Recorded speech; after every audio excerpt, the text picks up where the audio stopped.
This week, the House of Representatives passed a bill to end daylight saving in America, and it's not the first time we've seen an effort like this. But some lawmakers say there's a chance the Senate could follow suit and pass the legislation. So, will we see this come true? Not all lawmakers from our state are on board.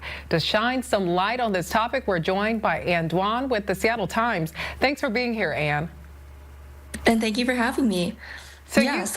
You've been talking to lawmakers from Washington about this possibility. Now, where is the split coming from, and what are the reasons people oppose it?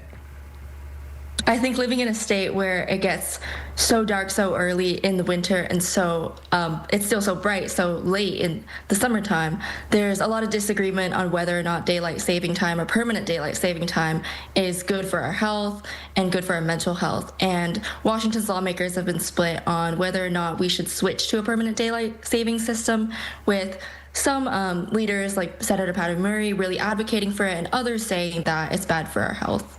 So that's where we see the split. And recently, when the House voted to pass the Sunshine Protection Act, 4 Washington lawmakers voted against it. Well, you just mentioned it there. Senator Patty Murray has been a longtime proponent of kicking daylight saving to the curb. Is she holding firm with those beliefs?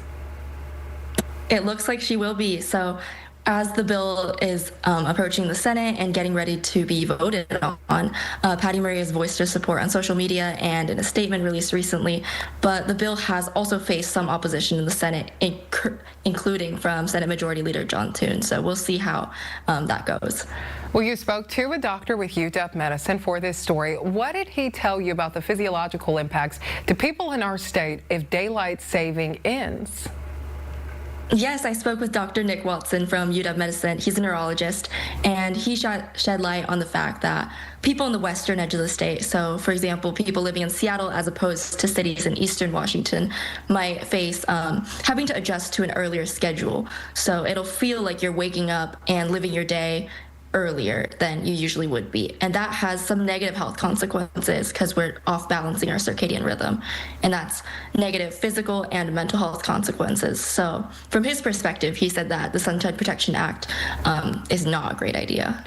Well, it's interesting. It has been debated, and obviously there is multiple sides to this, but let's end with some fun here. So if this bill does pass and we do get extra sunlight, would you enjoy more sun, or would it even change your life at all? That's a really good question. I think personally, living in Washington, being from Washington, I'd love to have more sunlight, however that's possible. But from what I heard from experts, it sounds like we might even get some more darkness if this bill does pass. So we'll see what happens. But either way, it might be a little catch-22, huh? Exactly. All right. Hopefully more sun. Hopefully more sun, right? We can always lean into the sunshine and hope for more sunny days. Okay, Ann, thank you for your time and your reporting. All right. Well, thank you for having me.